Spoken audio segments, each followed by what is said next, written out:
lo hago también para darle seriedad y el empaque y de que es una empresa viable, pues lo hemos hecho con AG Málaga. No, que nos hablarás de las empresas que tenéis en AG Málaga y todas las cosas que tenéis en AG Málaga. Claro, pues muchas gracias, José. Sí, supongo que lo sabéis, José Musín es socio embajador de AG Málaga en Marbella. Es decir, es nuestro representante aquí en Marbella y lo hace fantásticamente bien porque pocas personas como José sirven de catalizadores de tanto conocimiento y de tanto talento. En AG Málaga, desde hace 30 años que tiene ya la Asociación de Jóvenes Empresarios, son las siglas AG Málaga, pues lleva tanto ayudando a crear como a consolidar las jóvenes empresas. Una empresa cuando comienza siempre es joven, pero particularmente en nuestro caso nos encargamos de representar a las empresas que están creadas por personas menores a 41 años. Las representamos en todas las instituciones públicas e instituciones privadas. Es decir, no estamos hablando de una asociación al uso, sino de una organización empresarial que se rige por la ley, si no me equivoco, 12.977, la misma por la que se rigen los sindicatos. Es decir, que estamos reconocidos como interlocutores válidos, por ejemplo, para la negociación de convenios colectivos. Y esa figura solamente la tiene la Asociación de Jóvenes Empresarios y la Confederación de Empresarios, a la que, por cierto, pertenecemos. Es decir, que nos podemos denominar la patronal de las jóvenes empresas. Patronal Junior de las jóvenes empresas. Representamos a más de 630 empresas en el conjunto de la provincia de Málaga. José es una de ellas. Y hay de todo tipo. Al final es una organización multisectorial. Podéis encontrar empresas de construcción, de tecnología, fundamentalmente de servicios, consultoría, asesoría, pero también agricultura. Depende mucho de la ubicación en Málaga. Vamos a encontrar empresas de una tipología u otra. También tenemos socios mayores de 41 años. Nuestros fundadores de hace 30 años han querido seguir estando con nosotros, apoyándonos, y en ese sentido seguro que le conocerán, yo le tengo muchísimo cariño. Hoy no ha podido venir, pero me hubiera encantado que nos acompañara Antonio Gómez Guillamón, el gran responsable de AERTEC, la gran empresa aeroespacial española. Es premio AGE, es socio AGE, es uno de los grandes empresarios representativos de AGE. Así que yo invitaros, mi nombre es Princesa Sánchez, tengo el orgullo de ser gerente y secretaria general de la organización. Para todo lo que necesitéis, queráis, estoy disponible y dispuesta a ayudaros porque al final esa es nuestra función. ¿Ha llegado ya nuestro protagonista? Pues me encanta entonces porque hemos calculado el tiempo que ni pensado, ¿verdad? Porque justamente termino yo y ya está. Justo en el momento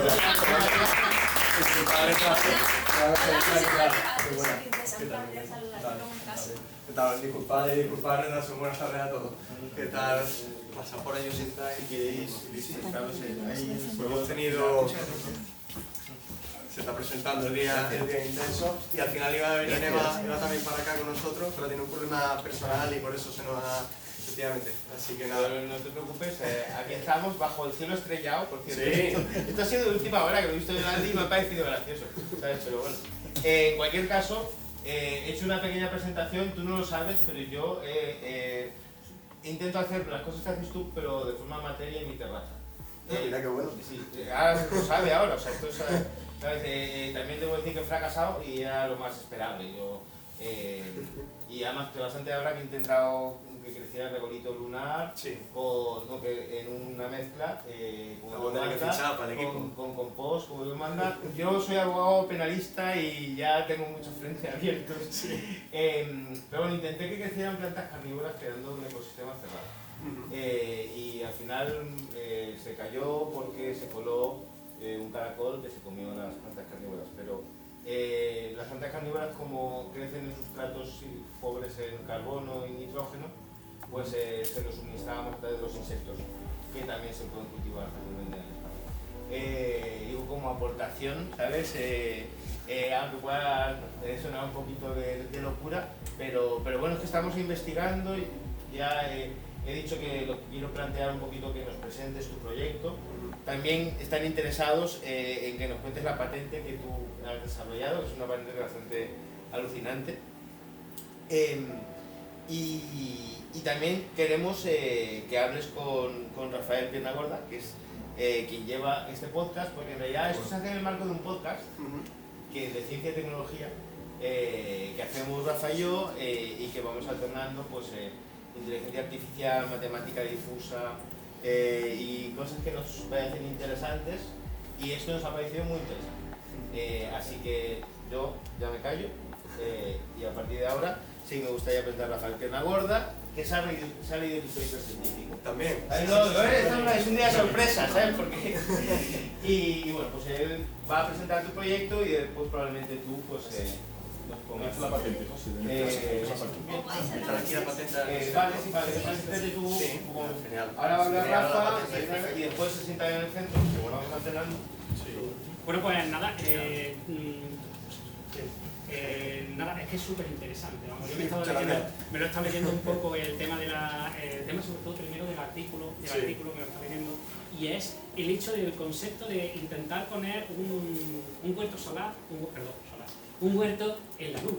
Sí, o sea, es algo totalmente innovador, es decir, eso es lo que nos falta a nosotros para poder dar el pequeño salto que tenemos que dar, como dijo Astro, ¿no? El pequeño salto que necesita el hombre para llegar a la luna, y de la luna hasta el infinito, ¿no? Entonces, pues, cuéntanos un poco, si quieres, cómo por ejemplo surgió esta idea y a pesar de que en el paper pues sí que habéis puesto antecedentes, ¿no? Como el caso este de la semilla esta que está eliminado, ¿no? Allí en la luna. La luna con los chinos, efectivamente, sí. No, pues bueno, a ver, el proyecto pues realmente empezamos en septiembre de 2016, era un proyecto todavía universitario, lo que siempre comentamos, y nos presentamos a la competición en la Google Lunar X Prize, que era una competición entre la Fundación X Prize y Google. Y lo importante de la Fundación X Prize es que es una institución americana que lo que hace siempre apoya los grandes retos, los grandes logros. Por ejemplo, el primer vuelo atlántico, el Espíritu de San Luis, pues estaba promovido por la X Prize como tal. Entonces lo que se pretendía era realizar, digamos, la primera misión privada capaz de ir a la Luna, tomar una serie de datos con un rover y se iba a premiar con 30 millones de dólares. Entonces nosotros nos metimos en la opción India, Team Indu, el equipo indio de Bangalore, y que ellos habían abierto una competición para proyectos científicos, y ahí fue cuando nosotros en 2016, siendo todavía universitarios y tal, pensamos, oye, ¿cómo va a ser esto el crecimiento de una planta bajo los efectos de la gravedad lunar, 6 veces menor que la terrestre? Y eso fue realmente el origen. Ahí todavía no habíamos pensado en agricultura espacial, hábitats, ahí simplemente habíamos pensado, oye, si las plantas siempre han estado afectadas por la gravedad terrestre, ahora cuando la tengamos en gravedad lunar, ¿qué va a suceder? Y ese fue el germen realmente, ese fue el origen. Sí. Y entonces vosotros empezasteis a desarrollar esa idea, ¿no? Y hubo otra gente, como he dicho, que ya desarrolló aquello, y aquello ya os inspiró para pegar el salto, ¿no? Mucho, sí, muy buena esa. Efectivamente, seguimos trabajando en 2016-17, fuimos a India, entre los 3.500 equipos seleccionados, fuimos el único equipo español, y luego es verdad que tuvimos un tiempo más relajado, estuvimos haciendo ciencia, estuvimos en nuestros laboratorios, en Inoplan, que están en Granada, en Albolote y en Alfacar, seguimos haciendo nuestros ensayos, pero resultó que efectivamente los chinos lanzan la misión Chang'e 4 a final de diciembre de 2019, y ahí fue cuando aterrizan en la cara oculta, y ahí fue el primer experimento real de un cultivo, una planta en un invernadero fuera de la Tierra, ¿no? Un cuerpo celeste fuera de la Tierra. Se puede decir que sería la primera vida extraterrestre que hubo, porque sí. realmente fue una semilla, ¿no? Germinada y nació, ¿no? ¿Y cómo, por ejemplo, vosotros, claro, las preguntas son las típicas que tenemos todo el mundo, ¿no? Es decir, ¿cómo vamos a conseguir que allí que no hay agua, allí que no hay oxígeno, pueda gestionarse eso? ¿Y cómo podemos nosotros emular eso aquí en la Tierra?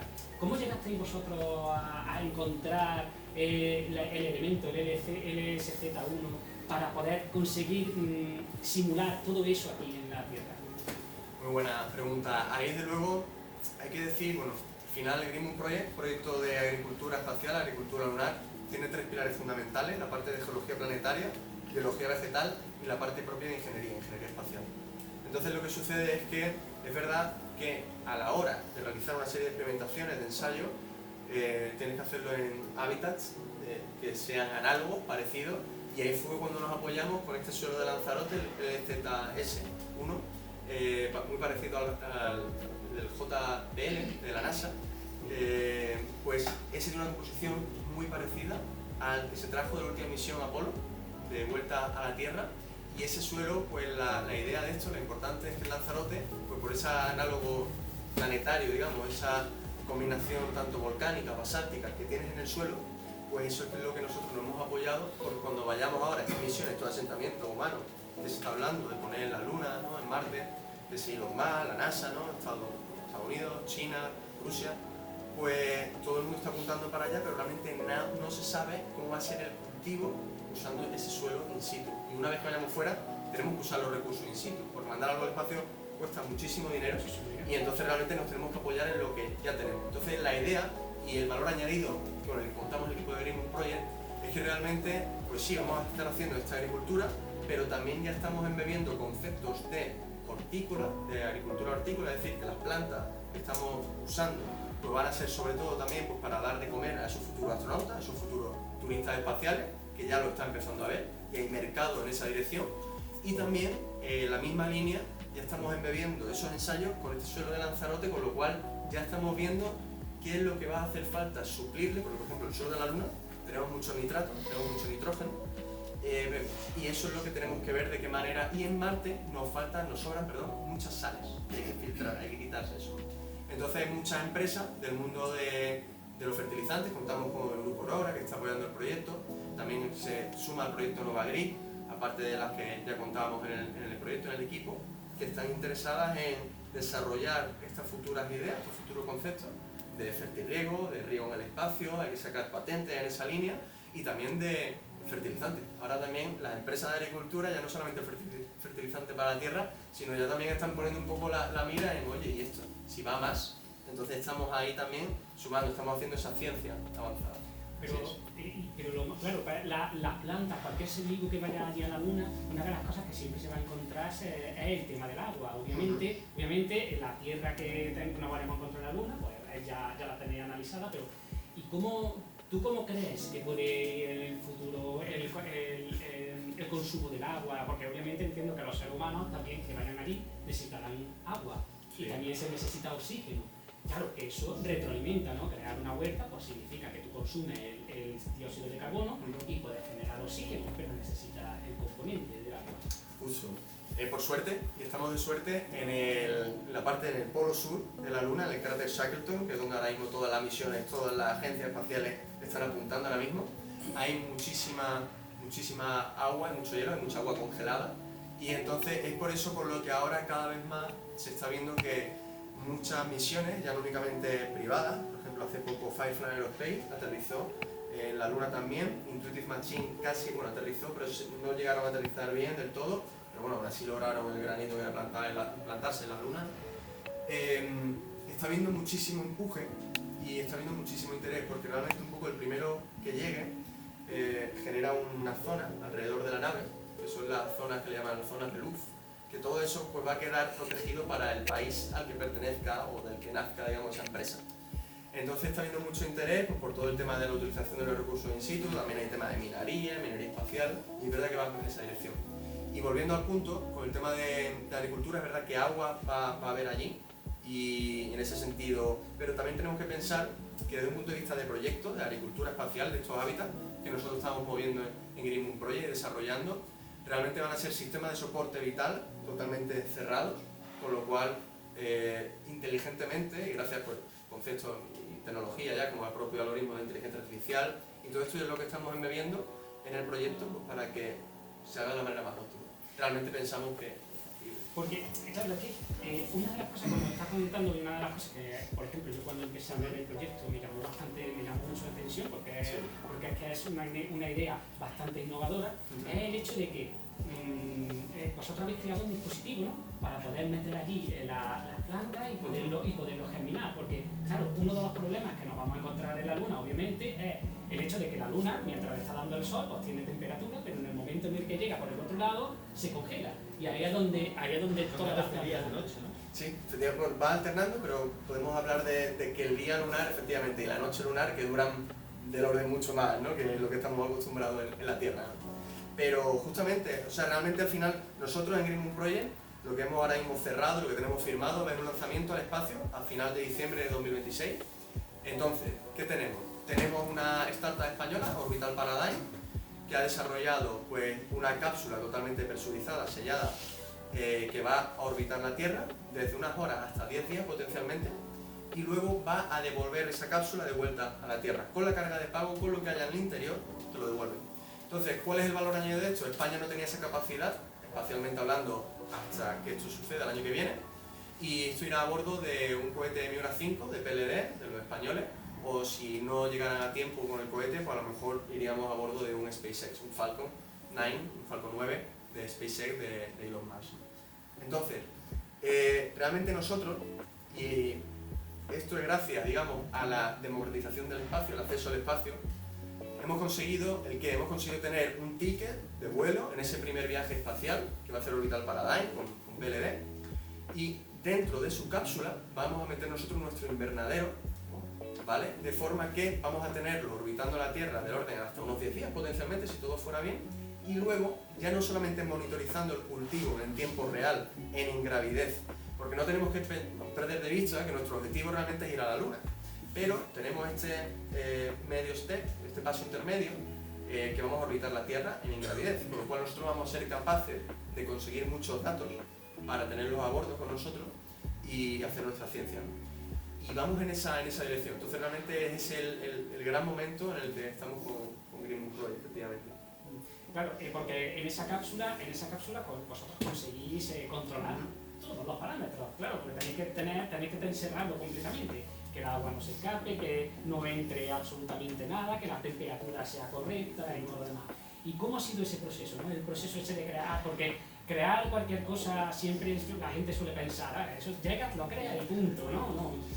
Seguramente habrá tenido un proceso, ¿no? Un proceso de pruebas, errores y todo lo demás, ¿no? Sí, justo.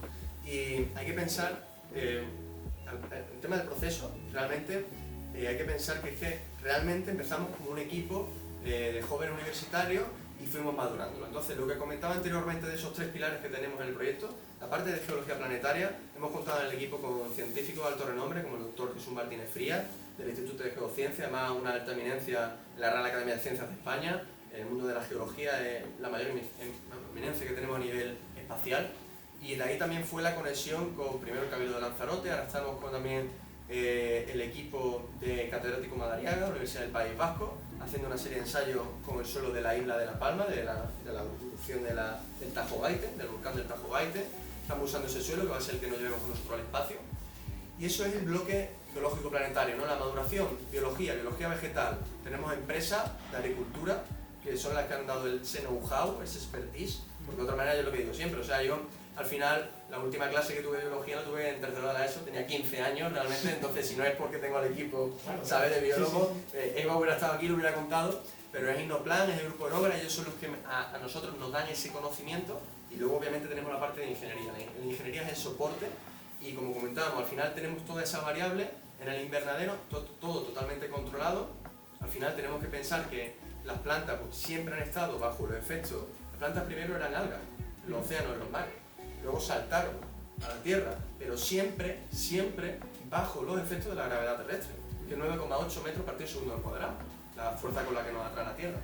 Entonces, ¿qué sucede? Que realmente, sí, oiga, aquí estamos hablando mucho de, oye, sí, misiones en turismo espacial, ahora mismo hay una misión orbitando los polos, con 4 tripulantes espaciales dentro, tenemos la Estación Espacial orbitando, la Estación Espacial China. Se proyecta que para 2030 haya más del orden de 100.000 satélites orbitando la Tierra. Ahora mismo Starlink tiene los satélites los más de comunicación, hay 9.000, 8.000. Airbus también ha lanzado del orden, ahora la semana que viene va a lanzar la constelación Kuiper de Amazon. Entonces vengo a contar todo esto para que se vea un poco también que esto del espacio está evolucionando más rápido últimamente, pues porque se está facilitando ese acceso, y eso es lo que nosotros nos ha permitido ahora también coger y entrar y poder lanzar el experimento al espacio, que llevamos trabajando en esto más de 8 años, y ahora ya por fin pues parece que ha llegado nuestro momento de poder lanzarlo y ver cuál es el siguiente paso y tener ese conocimiento. Somos los líderes en España de agricultura espacial, y eso lo tenemos claro, obviamente. Pues sí, porque claro, siempre como digo también otro de los problemas que yo estaba leyendo en el artículo era el tema de la ingravidez, y tú ya lo has comentado varias veces. El problema de las plantas, aquí nosotros pues tenemos los árboles, tenemos nuestras plantas que obviamente siempre van a crecer, pero En el estudio que vosotros habéis hecho, ¿cómo afecta eso? ¿Cómo afecta todo el tema de la gravedad a la ingravidez o puede afectar? ¿No? Porque ese es uno de los problemas que vosotros, por supuesto, no sé si vosotros habéis podido evaluar aquí en la Tierra. Obviamente, no sé si se ha podido hacer. Hay que enviarlo fuera, ¿no? O sea, ¿cómo habéis conseguido solucionar ese problema? O por lo menos recoger información sobre ello. Eso es. Mira, justamente ese es el punto que realmente es en la dirección en la que nosotros estamos yendo pues, para dar una respuesta, porque volvemos a lo mismo, el tablero de juego es todo igual, lo que comentábamos, del invernadero, las condiciones de presión, de temperatura, de humedad, de luminosidad, siempre la vamos a tener controlada, pero es verdad que a la hora del problema de la ingravidez, realmente haciendo experimentaciones. ¿Qué tenemos en la Tierra? ¿A qué se puede optar? Se puede optar a torres de caída libre, que te permiten de orden de menos de un segundo en caída libre en ingravidez realmente.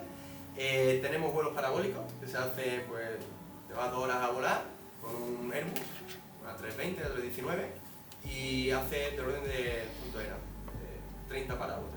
Y cada parábola tiene del orden de 4 o 5 segundos en ingravidez, cayendo. Entonces, esas son las opciones que hay ahora mismo.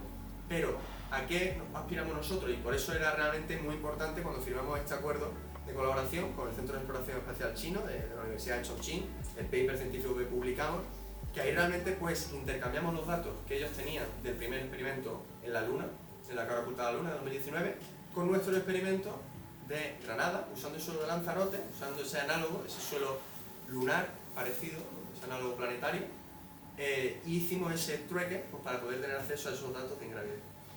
¿Cómo afecta a la planta a todo esto? ¿No? Pues realmente la planta se estresa. Se estresa, esto como podemos verlo traducido, se estresa que tenemos la hoja, tenemos el tallo y en función tienes que repartir la energía. De más temperatura aquí, menos temperatura y al final es una cuestión de gasto energético. Entonces a la hora de controlar eso, por ejemplo en ingravidez, si una cámara infrarroja detecta que se está estresando la planta por un gradiente, una diferencia de temperatura, pues realmente lo que hace sería activar una serie de fans, una serie de ventiladores, realmente, pues que vayan regulando la temperatura de distintos niveles. La manera, lo que interesa más todo el rato para el tema del cultivo, lo que nosotros estamos focalizados, es realmente mantener la temperatura lo más homogénea posible, cuanto más tiempo posible. ¿Para qué? Para que podamos ver cómo le está afectando la ingravidez, esa gravedad reducida, durante esa órbita que vamos a tener haciendo la Tierra dentro de la cápsula de Green Moon Project, en la misión Learn to Fly, aprender a hablar de Orbital Paradigm. 2 preguntas. Supongo que vais a volar en una órbita baja. No es totalmente ingrávido, hay microgravedad. La gravedad de la Luna es un sexto de la Tierra. Eso es. Más o menos, ¿cuál será la gravedad a la que esté sometido en esa órbita baja? Buena pregunta. Ahí realmente lo que sí hay que pensar que al estar en órbita baja, pero aún así va a estar del orden va a estar en una caída libre constante, como tenemos que pensarlo, de forma que sí vas a tener una sensación de ingravidez y de gravidez reducida, pero muchísimo menor que la propia de la Luna, por ejemplo, en este caso. Entonces podemos contar, vamos haciendo un poco abuso del lenguaje, sí podemos pensar que realmente la gravidez con la que vamos a tener ahí va a ser tendiendo a nula, tendiendo a eso. Vale. Y otra pregunta. Sí. Has hablado del análogo planetario que tenéis en Lanzarote con la roca volcánica y demás. Y os pregunto para un amigo, no para mí. ¿Vale? Sí. ¿El Río Tinto se puede parecer a Marte? Río Tinto, claro, efectivamente, y de hecho hay mucha investigación en el Centro de Astrobiología, del INTA y del Centro Superior de Investigaciones Científicas, en Río Tinto, y efectivamente, al final, ¿qué es lo importante de Río Tinto? Pues que es un ambiente extremófilo. Entonces, es un ambiente extremófilo y por eso la NASA también ha realizado distintas incursiones por allí y expediciones para ver un poco qué tipo de microorganismos eran los que aún y con todo eran capaces de sobrevivir. Efectivamente. Entonces, porque eso al final es extrapolable y al final, igualmente que estábamos hablando antes de Lanzarote, con el tema de los análogos, es un muy buen análogo, obviamente planetario, el hecho de tener ese extremófilo, porque a lo mejor eso luego te puede servir para, ¿qué te digo?, para Venus, para Júpiter. Sí, claro, porque el recorrido que se consiguió en el Apolo 14 es lo más similar que tenemos ahí en Lanzarote, el que habéis conseguido, ¿no? Sí. Pero en este caso, en el caso de Río Tinto, ¿se parecería también en el caso de la Luna o es simplemente para extrapolar a otros problemas, otros planetas que se pueden encontrar?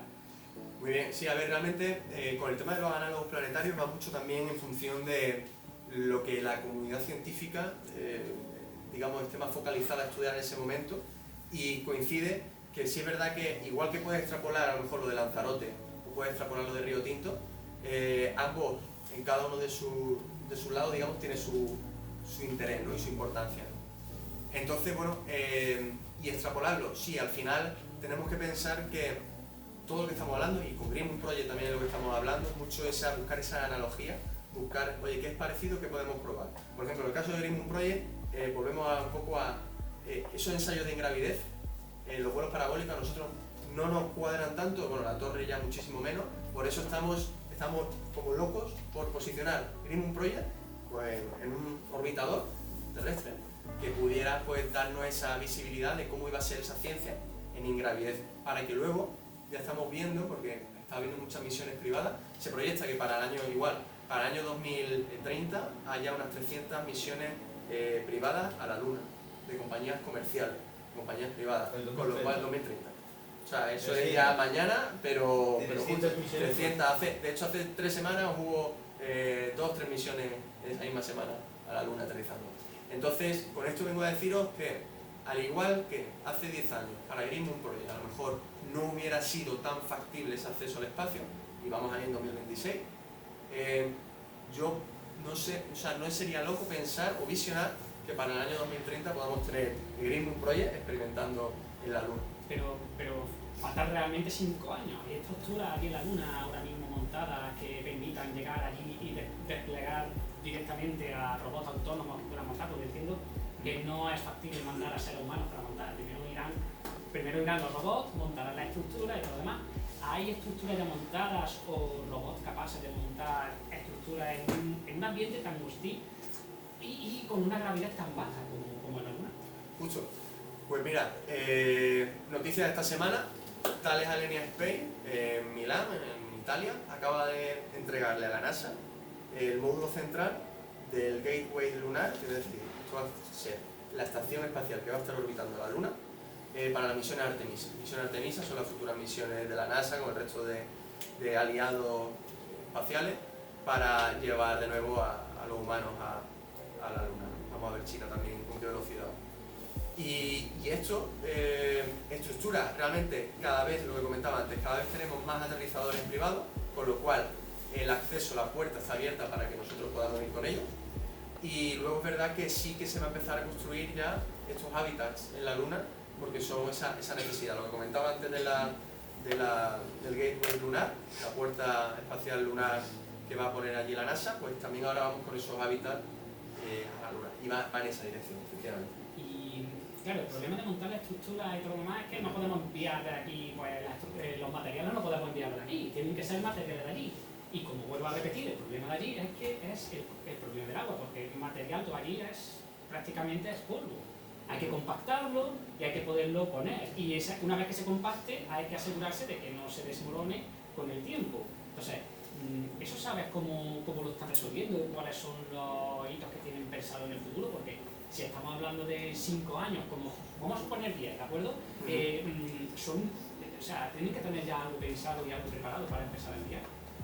Sí, no, totalmente. Mira, de hecho, hace del orden de un mes tuvimos una reunión en Surrey, en Londres, y estuvimos hablando con 2 catedráticos de Open University y de la Universidad de Surrey, que son muy líderes en el tema espacial.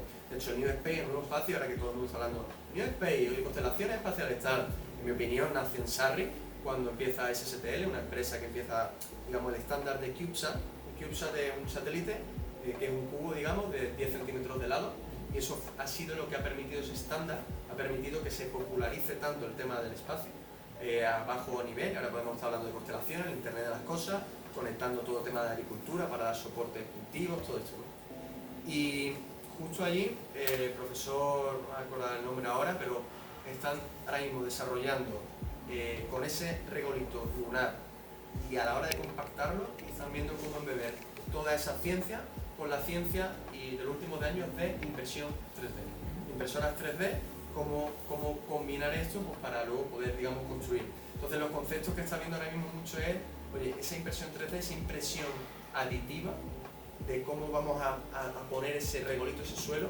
está yendo en esa dirección. Cierto es que es verdad que al nivel en que nos encontramos nosotros ahora mismo en Greenwood Project, lo que queremos hacer es mandar este primer emisario, este primer invernadero totalmente robótico, modulable y autónomo a orbitar la Tierra, y una vez que ya tengamos esa ciencia hecha con los datos en tiempo real de esa misión, esos 10 días, y luego tengamos la carga de pago de vuelta a nosotros, ese invernadero con nuestro cultivo, ya luego pondremos la mira en la Luna y pensamos realmente que para esta primera fase del proyecto lo que vamos a hacer es meter este invernadero. El invernadero realmente no es mucho más, no me trae el modelo de impresión 3D, pero realmente no es muy grande y puede ir embebido fácilmente en estos aterrizadores lunares privados que vienen. Sí, como curiosidad, por ejemplo, ¿qué tipo de planta vaya a poner? ¿No? Si imaginamos que lo conseguís, que yo creo que sí, lo vais a conseguir, ¿vale? Imagínate que lo conseguís y mandáis eso a la estación orbital o en el lugar donde sea. Sí. ¿Qué plantas van a ser las representativas, ¿no? Las que vosotros vais a decir, es que estas plantas van a ser las que los mejores datos nos van a dar. Pues mira, estos 5 últimos años venimos trabajando en esa pregunta justamente y tenemos una tabla y la selección al final lo que ha dado ha sido lechuga, tomate, rábano y zanahoria. Y siempre venimos hablando con estas 4 al final porque por tema hortícola, por tema de ese cultivo, pero también porque quedan esos nutrientes a esos futuros astronautas y es por ahí por donde un poco va la línea de todo el proyecto.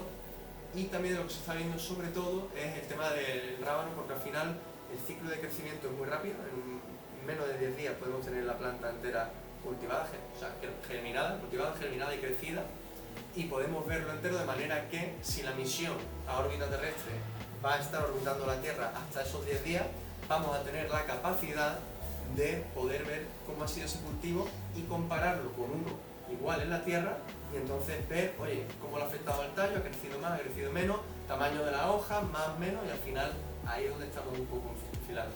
¿Y vais a enviar directamente ya toda la planta directamente o vais a hacer que vaya desde la semilla hasta el final para recoger toda la información? ¿O una mezcla de todo?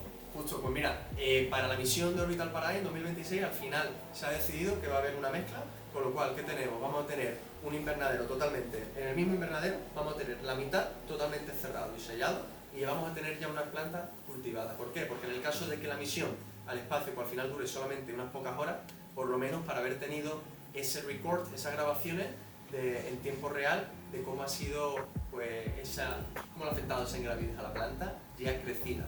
Y luego, en el base case escenario, en el mejor de los casos, ¿vale?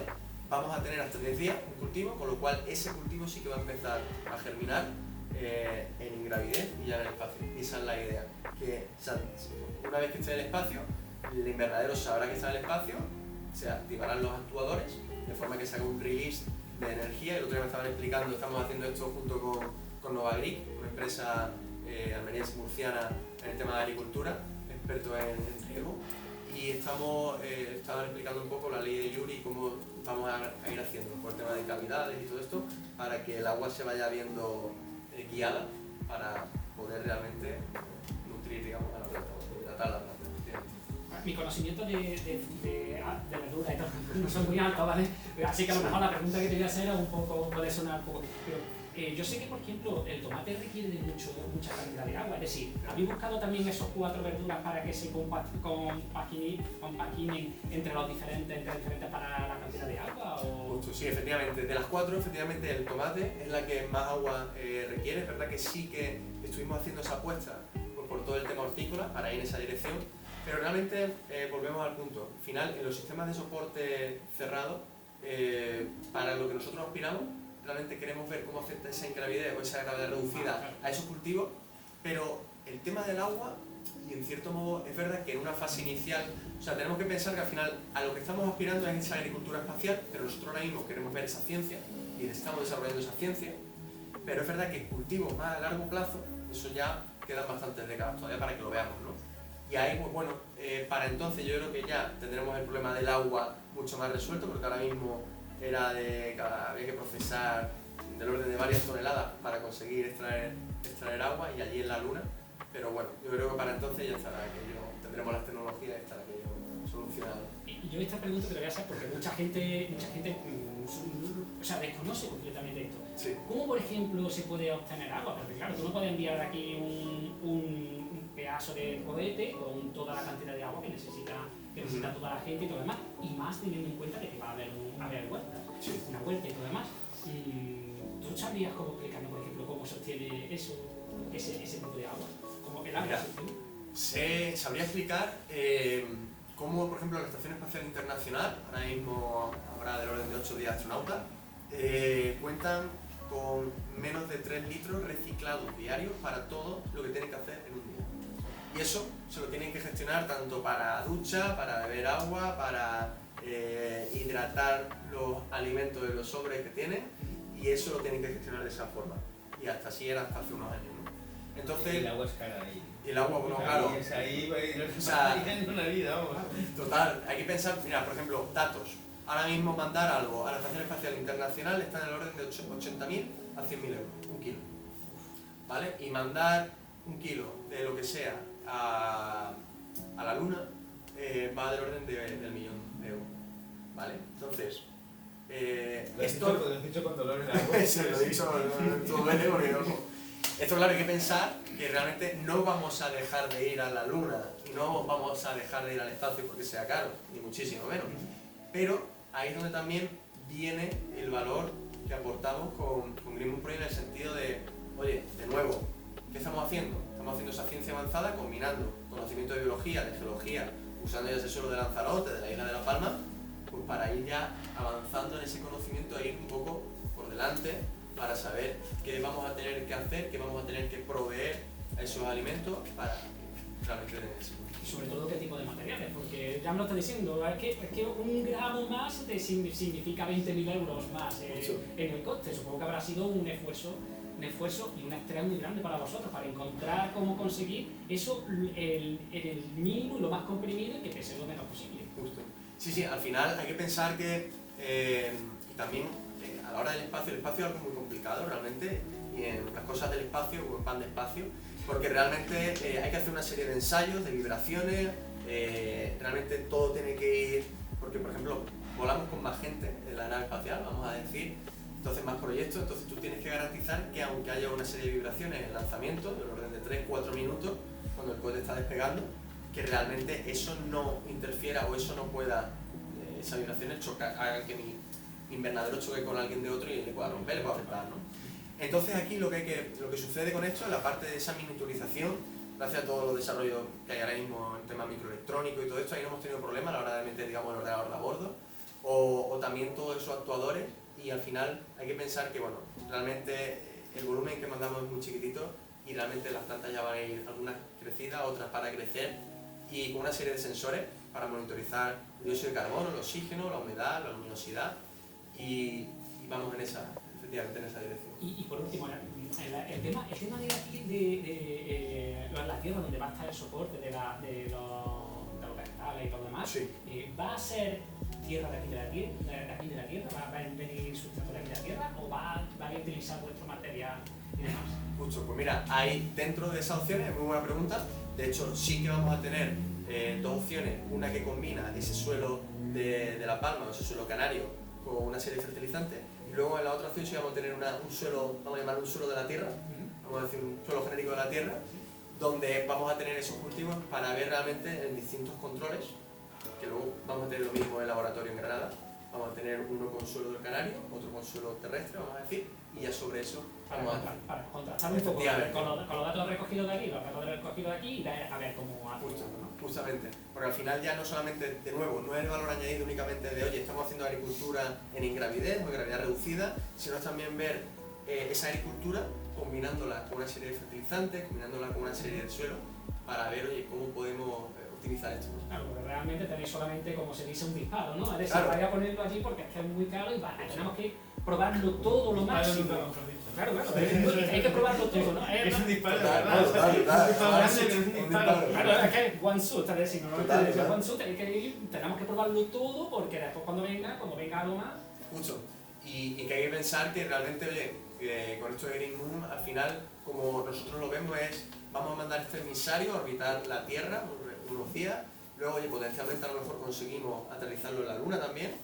Y bueno, que esto es un proyecto de mucha resiliencia, es un proyecto de muchos años, hemos aprendido mucho, hemos madurado mucho, pero vemos que ha llegado nuestro momento y que tenemos ya esa capacidad, que vamos ya al espacio en 2026, lo tenemos asumido, y ahora pues bueno, tenemos eso, los socios están apoyando para que vayamos y vamos a hacer esa ciencia, y realmente estamos convencidos de que esto que estamos haciendo es importante, es de interés para la comunidad científica, para la comunidad espacial también, y tenemos que posicionarnos. Por ejemplo, yo siempre hablo, hay una empresa francesa, Interstellar Lab, que ellos están dando muchísimo empuje a este tema de agricultura espacial, porque luego ellos te venden como esos mismos hábitats. Oye, pues usted lo puede colocar en la Antártida, usted lo puede colocar en el desierto del Sahara y le va a funcionar, ¿no? Pues esto en la misma línea, pues para que se vea, oye, que hay ese interés y que hay más gente haciendo esto y hay más gente en esa dirección, con lo cual eso a nosotros nos da ese feedback de que, oye, lo que estamos haciendo, sí, es avanzado, estamos combinando distintas áreas de conocimiento, sí, bien,